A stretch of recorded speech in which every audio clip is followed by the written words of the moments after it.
Et nous enchaînons à présent avec Enjeu Patrimoine, un enjeu patrimoine où nous allons ensemble nous poser les questions de ce que l'on peut faire ou ne pas faire avec un bien immobilier lorsque l'on veut le mettre en location sur Airbnb ou sur d'autres plateformes de location saisonnière. Pour en parler, nous avons le plaisir de recevoir sur le plateau de Smart Patrimoine Kevin Cohen. Bonjour Kevin Cohen. Bonjour. Vous êtes cofondateur de Check My Guest, on en parlera dans un instant, une entreprise qui accompagne justement les épargnants, finalement les propriétaires, dans la mise en location de leurs biens lorsqu'ils veulent faire de la location saisonnière. Et nous avons le plaisir de recevoir également sur le plateau de Smart Patrimoine Xavier Demezois. Bonjour Xavier Demezois. Bonjour. Bienvenue également sur le plateau de Smart Patrimoine. Vous êtes avocat expert en droit de l'immobilier et plus précisément expert sur tous les sujets Airbnb et vous avez créé, je crois, le premier cabinet d'avocats dédié justement à ces sujets-là, notamment avec un certain nombre de dossiers contre la ville de Paris, Xavier Demezois. Plus de 200, effectivement, oui. Alors, on va commencer avec vous, Xavier Demezois. Si vous avez accompagné autant de gens dans des procès contre la ville de Paris, c'est que la réglementation, la législation a mis un petit peu de temps à se mettre en place. Les propriétaires ont mis un petit peu de temps à comprendre ce qu'ils avaient le droit de faire ou pas le droit de faire avec la location saisonnière. Concrètement, aujourd'hui, je suis propriétaire d'un bien immobilier que j'occupe. Qu'est-ce que je peux faire ? Il suffit juste que je respecte la règle des 120 jours par an et ensuite je peux faire ce que je veux ? Alors d'abord, il faut savoir où vous habitez. C'est la première question à vous poser, c'est où vous habitez. La réglementation ne sera pas la même à Paris ou si vous habitez dans un petit village en région où il n'y aura peut-être pas de cadre réglementaire. Donc effectivement, moi, mon expertise se base essentiellement sur les grandes villes puisque c'est là où justement on a légiféré, on a réglementé et on a contraint les propriétaires à un certain durcissement de la faculté de pouvoir louer librement son bien. D'accord. Ce qu'il faut savoir, à mon sens, de façon essentielle, si on prend le cas de Paris, par exemple, qui est une ville un petit peu emblématique sur la location saisonnière, s'il s'agit de votre résidence principale, vous avez le droit à 120 jours par an en courte durée. D'accord. Airbnb, Booking ou n'importe quelle plateforme, sous réserve de s'être enregistré au préalable auprès de la ville de Paris. Je peux faire 120 jours d'un coup ? Oui, vous pouvez faire 120 jours d'un coup. D'accord, ok. Vous serez plafonné à 120 jours. D'accord. Ce sera soit la plateforme qui vous interdira d'aller plus loin. On pourra évoquer après, peut-être tout à l'heure, la possibilité de déplafonner les 120 jours. C'est une possibilité. Et par contre, s'il s'agit de votre résidence secondaire, il faut bien savoir que s'il s'agit notamment d'une habitation, il y a une réglementation qui existe qui vous interdit, en fait, finalement, de pouvoir transformer une résidence secondaire en habitation, puisqu'il s'agit d'une activité commerciale. Donc, vous avez tout de même la faculté de pouvoir transformer cette habitation légalement en obtenant sa commercialité, ce qui est très complexe, très long et très coûteux. Donc je change le statut de l'appartement ou de la maison en question. C'est très compliqué à faire, parce qu'en plus, non seulement il faut des autorisations d'urbanisme, mais de surcroît, il faut que la copropriété vienne valider ce processus. Donc de façon assez simple, pour résumer, 120 jours en résidence principale, vous n'avez pas le droit en résidence secondaire, c'était une habitation. Et vous avez une troisième voie possible, qui est justement la faculté de pouvoir louer librement à l'année, lorsqu'il s'agit notamment d'un local commercial. D'accord. Ça, vous verrez, ce sera Kevin Cohen l'expliquera mieux que moi, puisque c'est son expertise. Mais effectivement, c'est la troisième voie ouverte de pouvoir louer à l'année. Il y a encore une quatrième voie possible, un peu plus rare celle-là, mais qui existe, vous devez la savoir. C'est si vous avez un appartement assez grand et que vous y habitez dans votre résidence principale, vous pouvez faire de la chambre chez l'habitant. C'est-à-dire vous louez vos chambres, 1, 2, 3, ça peut vous constituer un beau revenu complémentaire. Et là, vous n'êtes pas limité. D'accord, j'ai pas les 120 jours par an. 365 jours par an, s'il s'agit bien de chambres, c'est très important. Même si c'est des locations semaine après semaine et que je change de locataire toutes les semaines. Tout à fait, exactement. C'est une possibilité. Elle est assez méconnue. Peu de gens ont forcément envie de côtoyer des touristes à l'année, mais par exemple des retraités ou des gens qui vivent seuls, ça peut être un complément de revenu qui n'est pas négligeable. Alors, un mot quand même sur les résidences secondaires. Je vous donne un exemple très concret. J'habite à Lyon toute l'année, mais j'ai un pied-à-terre à Paris où j'ai envie de venir 2 semaines par an. Je ne peux pas le mettre sur Airbnb ou sur une autre plateforme si c'est une habitation le reste de l'année. Donc, si vous habitez à Lyon en résidence principale, exactement, vous avez un pied-à-terre à Paris, effectivement, vous tombez dans la contrainte de l'interdiction fixée par l'article 631-7. Ce même article qui a fait que la ville de Paris a poursuivi 500 personnes au tribunal avec des amendes pouvant monter à 50 000 euros. Donc, j'attire évidemment la plus grande prudence de cette personne de vouloir avoir ce projet, puisque nécessairement il ne pourra pas effectivement louer sa résidence secondaire en courte durée. Il devra nécessairement se diriger vers des alternatives de type locaux commerciaux, des choses comme ça. Et c'est là, Kevin Cohen, que vous intervenez, parce que faire un investissement locatif spécialisé en location saisonnière, c'est possible. Simplement, ça n'est pas un logement que l'on met en location, mais un local commercial. C'est ça la différence ? C'est ça la différence. Cependant, je vais juste rebondir sur votre dernière question par rapport au logement à Lyon, si vous avez un appartement à Paris. On peut le louer, mais non pas en location saisonnière, mais en bail mobilité, c'est-à-dire avec une location avec un minimum de temps de 30 jours. D'accord. C'est ça l'objet principal, c'est-à-dire qu'on ne peut pas louer 1 jour, 2 jours, mais 30 jours minimum. Et donc, ça permet à la personne qui habite à Lyon et qui veut justement venir 1 mois ou 2 mois dans l'année de pouvoir louer légalement son bien à usage d'habitation, complètement légalement, et de pouvoir en disposer 1 ou 2 mois, ce qu'on ne peut pas faire si on le loue de façon à l'année, parce qu'il y aura un locataire, évidemment. Ça veut dire qu'on reste sur de la location courte, de la location saisonnière, mais avec un minimum de 30 jours à respecter. Un minimum de 30 jours, ce qu'on appelle le bail mobilité, où c'est minimum 30 jours avec un maximum de 10 mois. D'accord. Et donc c'est autre chose qu'une location meublée, par exemple, qui tomberait sous le coup du LMNP, par exemple. Exactement. Sauf que ce bail mobilité peut également tomber sous le coup du LMNP. On peut également profiter de cet avantage fiscal. Un point qui est important sur le bail mobilité, c'est qu'il est dédié, il a été mis en place par l'État et il est dédié à une certaine clientèle. Ça veut dire que on ne peut pas faire venir un touriste américain sur un bail mobilité. Il faut nécessairement, alors c'est encadré, ça va être par exemple pour des expatriés, ça va être pour des étudiants, ça va être sur un personnel très spécifique. Donc là encore, la mairie de Paris peut contrôler la conformité du bail mobilité et s'assurer qu'on n'a pas loin un touriste. D'accord, donc c'est pas du meublé de tourisme, mais c'est de la location saisonnière. D'accord. C'est une location effectivement qui va de 30 jours à 10 mois, mais pour une population spécifique juridiquement. Kevin Cohen, oui. Non, c'est exactement ça, mais ça peut également, on peut utiliser également le bail code civil avec l'utilisation de corporate, qu'on appelle corporate, avec des personnes en mission qui viennent 3 mois, 5 mois, 6 mois, et justement pouvoir occuper un logement et non pas aller à l'hôtel pendant 180 jours dans 15 mètres carrés, c'est un petit peu... Mais alors, ce bail mobilité, pour rester dessus avant d'aller sur les locaux commerciaux, c'est des démarches particulières pour le propriétaire qui le met en location ? Non, il n'y a aucune démarche spécifique à faire, car c'est de l'habitation sur lequel on va y appliquer un bail. Alors au lieu que ce soit un bail qui dure 1 an, il va durer 30 jours, 45 jours. Mais c'est exactement la même chose. Et fiscalement, c'est exactement la même chose que si vous louez à l'année avec un locataire. Alors, ce qui est intéressant avec le bail mobilité, j'ajoute, c'est qu'on peut passer par la plateforme Airbnb pour le conclure. D'accord. Aujourd'hui, vous allez sur Airbnb, vous pouvez directement... Et c'est marqué bail mobilité. Voilà, exactement. C'est une obligation légale d'écrire bail mobilité sur l'annonce pour justement ne pas se concurrencer. Et de toute façon, cet appartement-là, si vous voulez réserver 15 jours, ne va pas apparaître dans le champ de recherche. C'est un minimum de 30 jours. D'accord, je comprends. Ouais. Enfin, Airbnb ou autre, on cite Airbnb, mais il y a d'autres plateformes qui proposent de faire de la location. Kevin Cohen, si maintenant je veux faire un investissement, je veux acheter un bien et faire que de la location saisonnière, parce que peut-être que j'imagine, et vous me direz si c'est vrai ou pas, que j'aurai peut-être plus de rendement à succéder des locations de 1 à 2 semaines. Après, encore faut-il le remplir toute l'année. Mais j'ai envie de me lancer là-dedans. Est-ce que légalement c'est possible ? Oui, Xavier Demezois nous l'a dit, mais concrètement, qu'est-ce que je fais ?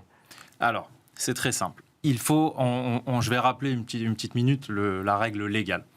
L'usage d'un bien peut être soit de l'habitation, comme on a discuté, soit commercial. À partir du moment où l'usage du bien est commercial, on a le droit de faire du Airbnb, de la location saisonnière, 365 jours dans l'année.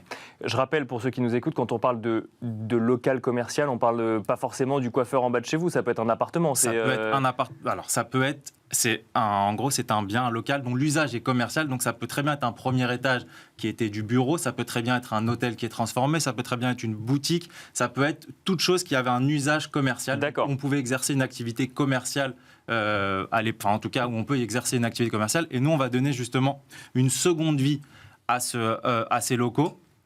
Mais ce qui est très important, et ce que j'ai vraiment envie de souligner, on ne va pas enlever de logement à la ville justement où on opère. D'accord. Parce que c'est des locaux commerciaux où personne ne vivait dedans. C'est extrêmement important parce qu'on sait les points. C'est pas des logements transformés en usage commercial, d'accord. Exactement. C'est des locaux. Donc c'était des bureaux par exemple où personne ne vivait, c'était des hôtels, ça peut vraiment être tout type du moment que l'usage est commercial. Et à ce moment-là, on a le droit d'exercer la location saisonnière 365 nuits dans l'année. Il n'y a pas de limite de temps. Donc c'est une activité commerciale. Alors j'imagine par contre que ça a des incidences fiscales et administratives pour la personne qui est propriétaire du bien. Alors généralement, ce type d'investissement est effectué via une société où on va payer ce qu'on appelle de l'IS, de l'impôt sur la société classique, avec un revenu, moins les charges en face, et on a directement un bilan sur une société commerciale.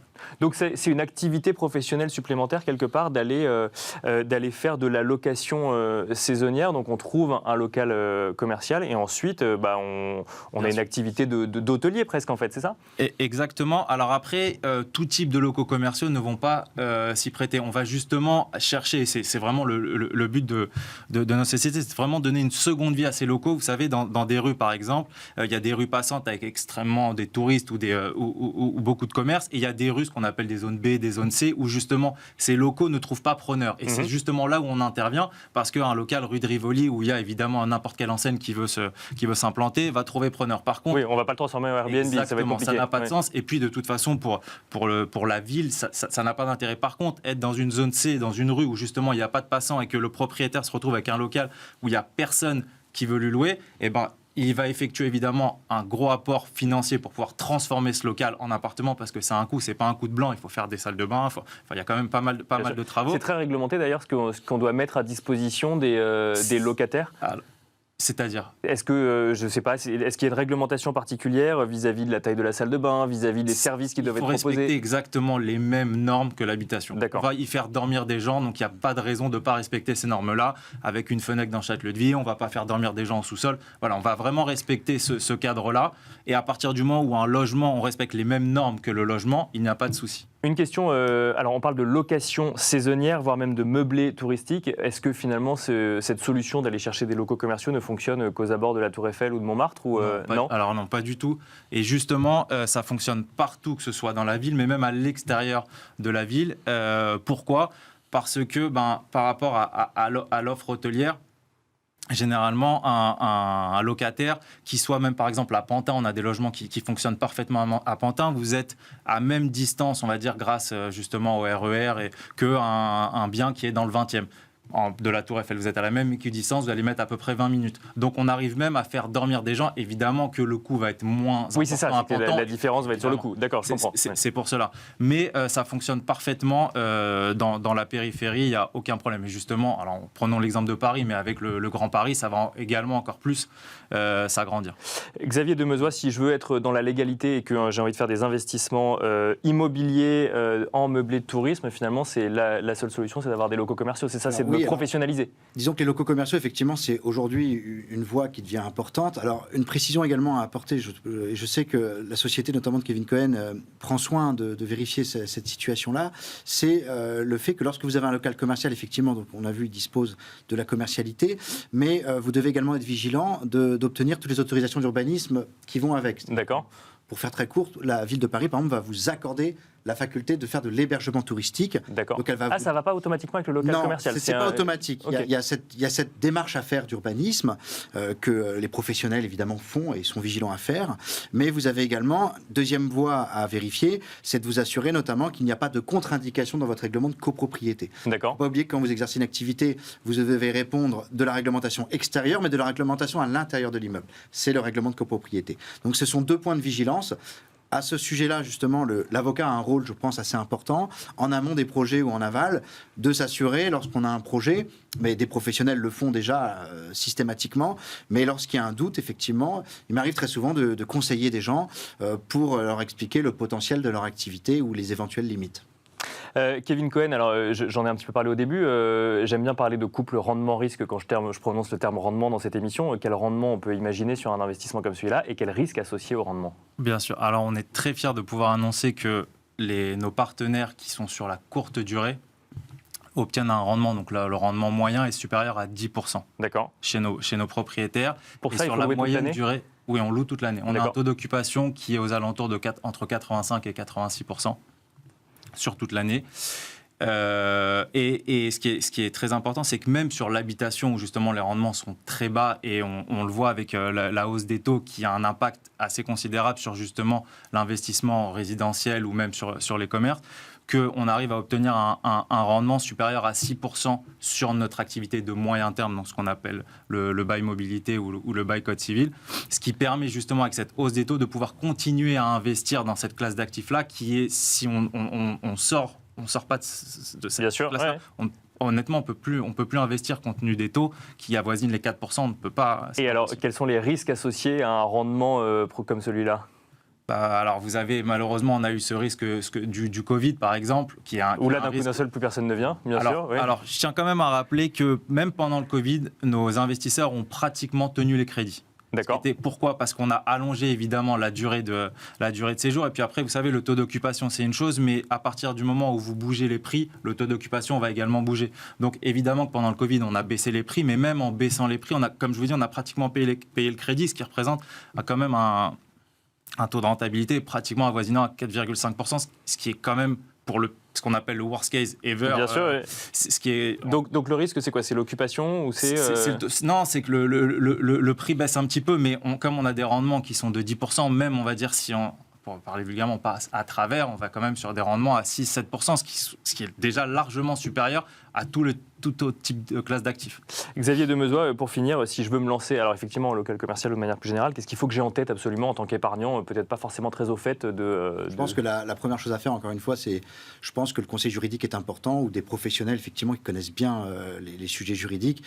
Où vous habitez, résidence principale, résidence secondaire, réglementation locale, règlement de copropriété. Je pense qu'effectivement, il faut avoir ces réflexes systématiquement. Bien sûr. Lorsque le dossier est bien monté, effectivement, il y a un projet économique qui est intéressant.